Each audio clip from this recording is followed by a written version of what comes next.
തുടക്കം തൊട്ടേ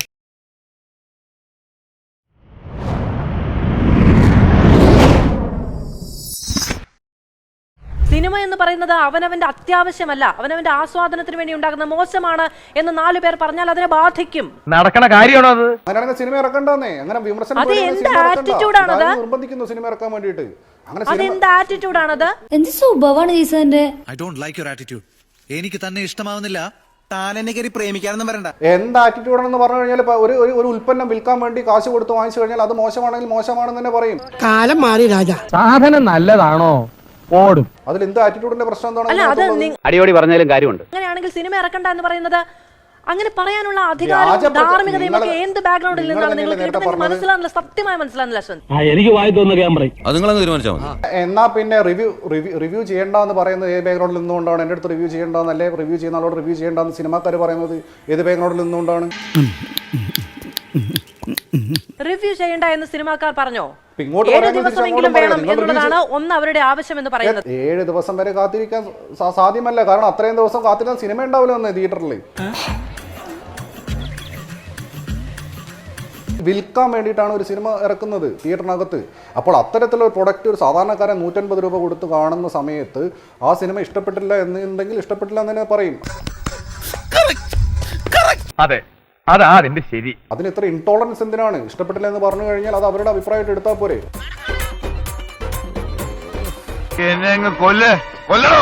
കോടതി പറഞ്ഞിട്ടുള്ളത് എന്താണ്? കോടതി സിനിമ റിവ്യൂ ചെയ്യരുത് എന്നല്ല പറഞ്ഞിട്ടുള്ളത്. കോടതി പറഞ്ഞു ബ്ലാക്ക് മെയിൽ ചെയ്യരുത്, പണം ആവശ്യപ്പെടരുത്.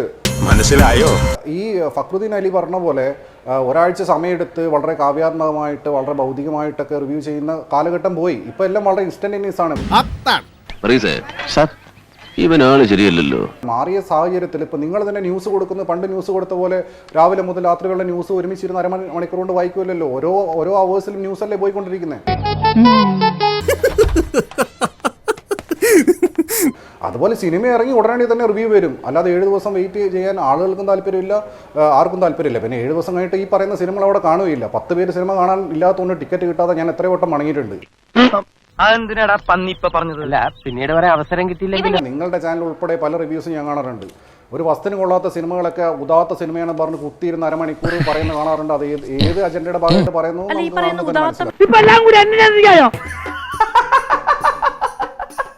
സിനിമ എന്ന് പറയുന്ന ഒരു പോപ്പുലർ കൾച്ചറാണല്ലോ. അത് ഒരു പബ്ലിക്കിനിടയിലേക്കാണ് നമ്മളൊരു സാധനം കൊടുക്കുന്നത്. അപ്പോൾ സ്വാഭാവികമായിട്ട് പബ്ലിക്കിൻ്റെ അടുത്ത് നിന്ന് പലതരത്തിലുള്ള ഒപ്പീനിയൻസ് വരും.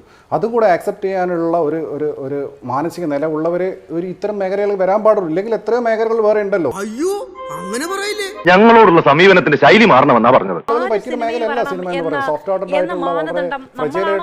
നിശ്ചയിക്കേണ്ടത് മാത്രമല്ല, സിനിമയ്ക്ക് തന്നെ പോപ്പുലർ സിനിമ എന്ന, എക്സ്പെരിമെന്റൽ സിനിമ എന്ന, അങ്ങനെ പല തലങ്ങളുണ്ട്. അങ്ങനെയാണെങ്കിൽ ചോദിക്കുന്നത് ഒരു കാര്യം ചോദിക്കട്ടെ, അങ്ങനെയാണെങ്കിൽ എന്നോട് എന്തിനാണ് ഇത്തരം ചോദ്യങ്ങൾ ചോദിക്കുന്നത്? ഉരുളക്കുപ്പേരി കോളേജിൽ നിന്ന് ഡിഗ്രി എടുത്ത് വന്നിരിക്കുകയാണ് ഒരു തർക്കക്കാരൻ. എന്നോട് എന്തിനാണ് ഇത്തരം ചോദ്യങ്ങൾ ചോദിക്കുന്നത്? ഇങ്ങനെ പറഞ്ഞാൽ പോരെ, അങ്ങനെ പറഞ്ഞാൽ പോരെ, 7 ദിവസം കഴിഞ്ഞിട്ട് പറഞ്ഞാൽ പോരെ, അങ്ങനെ നിങ്ങൾ എന്തിനാണ് വാശി പിടിക്കുന്നത്? ഇങ്ങനെയാണെങ്കിൽ ഞാൻ കളിക്കല്ലേ.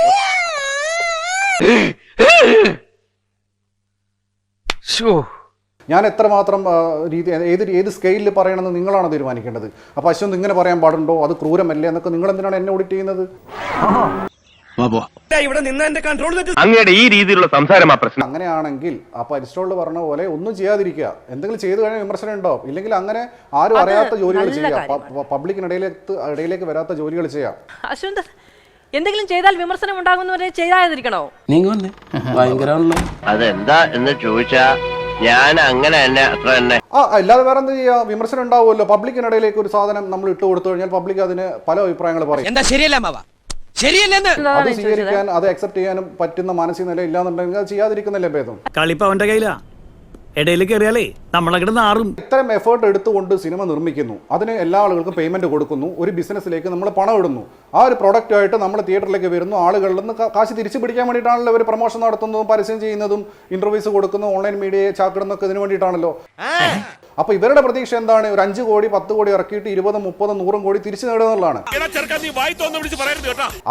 അത് കിട്ടാൻ വേണ്ടിയിട്ട് ഒരു സാധനം എടുക്കുന്ന സമയത്ത് ആ പ്രൊഡക്റ്റിന് ക്വാളിറ്റി ഇല്ലാതാവുന്ന സമയത്ത് സ്വാഭാവികമായിട്ടും അത് പരാജയപ്പെടുന്നു. വളരെ കറക്റ്റാണ്. പറഞ്ഞോളൂ. അത് പരാജയപ്പെടുന്ന സമയത്ത് റിവ്യൂസിന്റെ തലയിൽ വെക്കുക എന്നല്ലാതെ ആ സിനിമ മോശമായതുകൊണ്ടാണ് എന്ന് ഇവർ ഒരിക്കലും അംഗീകരിക്കാൻ വേണ്ടി തയ്യാറാവുന്നില്ല.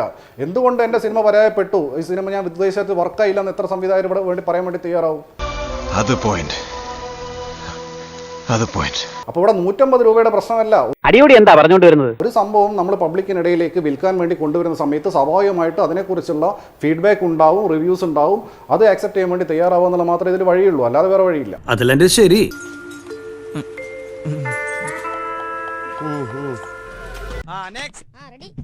റിവ്യൂ സിനിമയുടെ പരാജയത്തെയും വിജയത്തെയും യഥാർത്ഥത്തിൽ സ്വാധീനിക്കുന്നുണ്ടോ, അതോ റിവ്യൂവിന്റെ പേരിലുള്ള വ്യക്തി അധിക്ഷേപമാണോ പ്രശ്നം? ചോദിച്ചു നോക്കാം. ബാല, താങ്കൾക്ക് കേൾക്കാമോ? ഇല്ലില്ല, കേൾക്കുന്നില്ല. ഹലോ, ഉറച്ചു പറ, കേൾക്കുന്നില്ല. എന്റെ അടുത്താണ് ചോദ്യം. അതെ, അതാണ്. വേണമെങ്കിൽ ഒരു നോക്ക് കണ്ടോളൂ, ചിരിക്കരുതേ. അല്ല, നിങ്ങൾ ചോദ്യത്തിന് മുമ്പ് എനിക്ക് അങ്ങോട്ട് ചോദ്യങ്ങളുണ്ട്. ഓ ആയിക്കോട്ടെ. പ്രഗ്നന്റ് ആയ ലേഡി ഇല്ലേ, പ്രഗ്നന്റ് ആകുമ്പോ ആണോനോ പെണ്ണാണോന്ന് മുമ്പേ പോയി ഹോസ്പിറ്റലിൽ ചോദിക്കാൻ പറ്റുമോ? എന്തൊക്കെയാ നിങ്ങൾ പറയണത്? ഒരു പിടിയും കിട്ടലില്ല. എന്റെ ചോദ്യം ഇതാണ്, ഒരു പ്രഗ്നന്റ് ആയ ലേഡിക്ക് ഞാൻ ചിരിച്ചു പോയനെ, ആണാണോ പെണ്ണാണോ ചോദിക്കാൻ പറ്റുമോ? റൂൾസ് ഉണ്ടോ ഇവിടെ? അല്ല, അത് ഇവിടെ എങ്ങനെ എന്താ ഉദ്ദേശിച്ചു? കേൾക്കുന്നുണ്ടോ? കേൾക്കുന്നുണ്ട്. പറയൂ. ഞാൻ പറയുന്നത് കേൾക്കുന്നുണ്ടോ? നമുക്ക് അതിനുള്ള അങ്ങനെ നിയമമുണ്ടോ ഇവിടെ? അതുപോലെ തന്നെയാണ് കേൾക്കുക. അതുപോലെ തന്നെയാണ് സിനിമ എന്ന് പറയുമ്പോൾ എങ്ങനെ ഒരു സംവിധായകൻ ഒരു 10 മാസം എടുക്കും ഒരു പടം ചെയ്ത് പ്രസവിക്കുന്നത് പോലെയാണ് ആ പടം. എന്തോന്ന് പ്രസവിക്കുന്നത് പോലെയാണ് ആ പടം. എന്ത് ഭ്രാന്താണ് ഇയാള് പറയുന്നത്? ഒരു ഫിലിം പ്രസവിക്കുക. അപ്പൊ പ്ലീസ് ദൈവദോഷം പറയലടാ, അതിന് കഷ്ടപ്പാട് നമ്മൾ മനസ്സിലാക്കണ്ടേ? അവനെ കൊണ്ട് പറ്റണതല്ല, അവന് പറയാൻ പറ്റുള്ളൂ. അത് മുമ്പ് കാണാതെ റിവ്യൂ ചെയ്യുന്നത് ഏത് ലോകത്ത് ന്യായം? ഇടത്താൻ ഒരു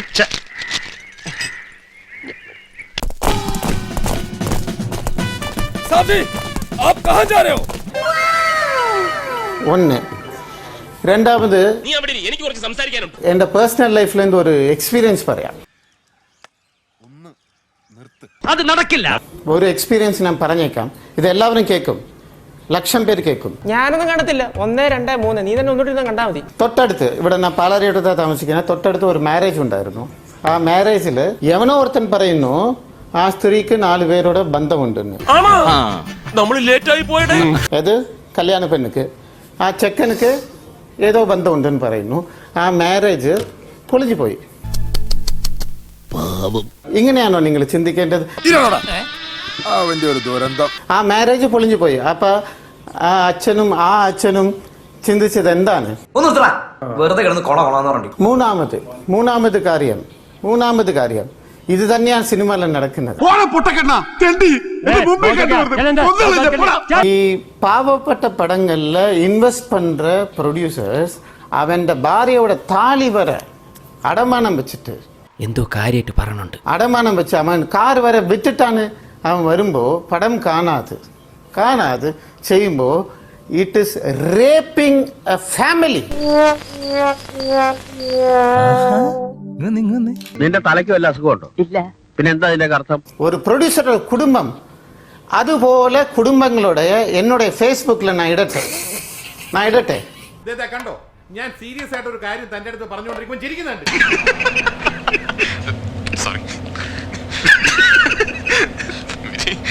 സോറി. ബാല വേറെ ഏതോ യൂണിവേഴ്സിൽ നിന്ന് സംസാരിക്കുന്നതായിട്ടാണ് എനിക്ക് ഫീൽ ചെയ്യുന്നത്. ബാല പറയുന്നത് ഗർഭം, പ്രസവം, റേപ്പ്, ഇതിനെക്കുറിച്ചാണ് ബാല ഉദാഹരിച്ചുകൊണ്ട് പറയുന്നത്. ഉള്ളിൽ അർത്ഥമുണ്ട്, അതൊന്ന് ആലോചിച്ച് നോക്ക്.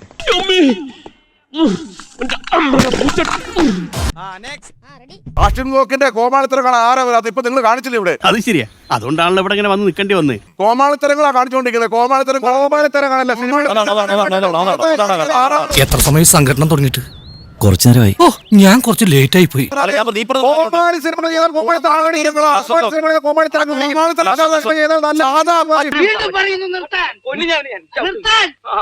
ഇവിടെ കിടന്ന് അലമ്പുണ്ടാക്കരുത്. ഞാൻ അലമ്പുണ്ടാക്കൂടാ. നിങ്ങൾക്ക് സിനിമയെ കുറിച്ച് ഒരു ചുക്കും അറിയില്ല. കോക്കിന് സിനിമയെ പറ്റി ഒരു ചുക്കും അറിയില്ല. ഷോട്ട് എന്താ അറിയില്ല. സംവിധാനം അറിയില്ല വെച്ചു. പക്ഷേ കോക്ക് റിവ്യൂ പറയാൻ പാടില്ല എന്ന് പറഞ്ഞാൽ അപ്പോഴും കഴിയില്ലെന്നേ. അതെങ്ങനെയാ അത് കോക്കിന്റെ അവകാശമാണ്. എടാ നീ ശരിക്കും മണ്ടനാണോ അതോ മണ്ടനെ പോലെ അഭിനയിക്കാണോ? ശരിക്കും മണ്ടനാണ് സാർ. എനിക്ക് അപ്പോഴേ തോന്നി. ഞാൻ ചോദിക്കുന്നത് ഇപ്പൊ അശ്വന്ത് ഗോക്കിന്റെ പ്രീ പ്ലാൻഡ് ആവട്ടെ, അശ്വന്ത് ഗോക്ക് നേരത്തെ തീരുമാനിച്ചു എന്ന് തന്നെ ഇരിക്കട്ടെ. ബാന്ദ്ര സിനിമ ഗംഭീരമാണെങ്കിൽ അശ്വന്ത് ഗോക്ക് എന്ത് കോമാളി വേഷം കിട്ടിയാലും എങ്ങനെ വാദിക്കാനാണ്?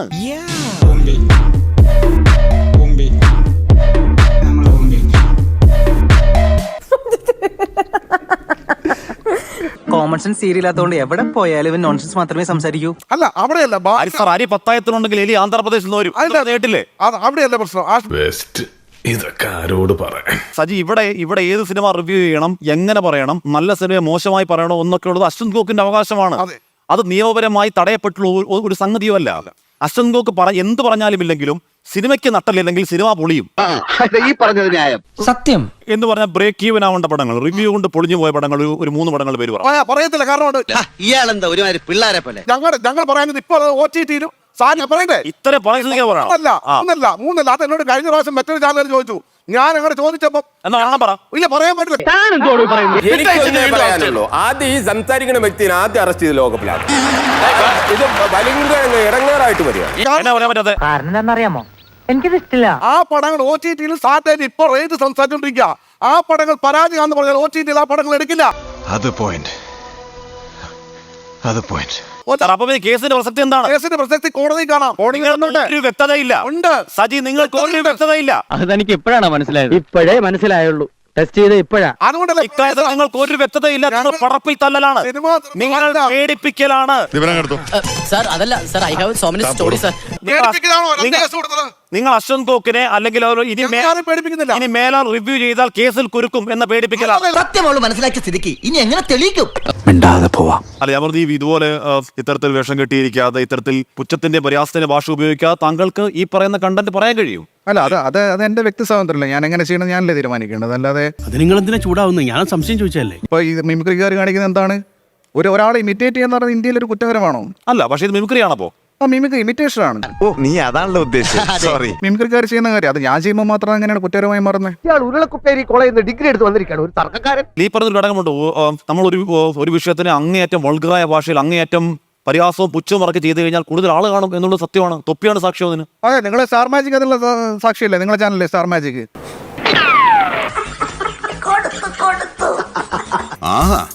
ഇതിനെതിരെ ഞാൻ ശക്തമായിട്ട് ആഞ്ഞടിക്കൂടി. അതിനകത്ത് ഈ തങ്കച്ചനെ കാണിക്കുന്നത് എന്താണ്? ഇതുപോലത്തെ കാര്യങ്ങളല്ലേ കാണിക്കുന്നത്? ഇതൊന്നും കുഴപ്പമില്ല. ഇതുപോലത്തെ താങ്കൾ പറഞ്ഞ വേഷം കെട്ടി കാണിക്കാറില്ലേ? അതാണ് റിവ്യൂ. പറയുന്നത് സാർ, ഇത് മിമിക്രി സമ്മതിക്കൂ. ഇത് റിവ്യൂ അല്ല. പിന്നല്ലാണ്ട് മിമിക്രി ഉണ്ട്. പറഞ്ഞാൽ മതി. അതിന് റിവ്യൂ ഒന്നും അതിനെന്തോ മഹത്വവൽക്കരിക്കുന്ന മണ്ണാങ്കട്ടെന്ന് പറയേണ്ട കാര്യമില്ല. അത്രേ ഉള്ളൂ. ദിനേശിന് എന്താ ഒരു വിഷമം പോലെ? ഞാൻ പറഞ്ഞൊന്നും ഇഷ്ടപ്പെട്ടില്ലേ? അയ്യോ, എല്ലാം ഇഷ്ടപ്പെട്ടില്ല. അതിന് റിവ്യൂ ഒന്നും അതിനെന്തോ മഹത്വവൽക്കരിക്കുന്ന മണ്ണാങ്കട്ടെന്ന് പറയേണ്ട കാര്യമില്ല. അത്രേ ഉള്ളൂ. അല്ലേ? കാശ്മീരിന്റെ ചാനലിനെ പുറമെ പുള്ളി കൊണ്ടാണ് ഇപ്പൊ ദേഷ്യപ്പെടുന്നത്. ചൊരുക്ക് തന്നെയാ ലോനപ്പാ. എന്തേട്ടോ ഉണ്ടോക്കി കാണിക്കരുത്. ഇല്ലേട്ടോ. ഇത്രയും പറഞ്ഞുകൊണ്ട് ഞാൻ എന്റെ പ്രസംഗം നിർത്തുന്നു. നന്ദി, നമസ്കാരം.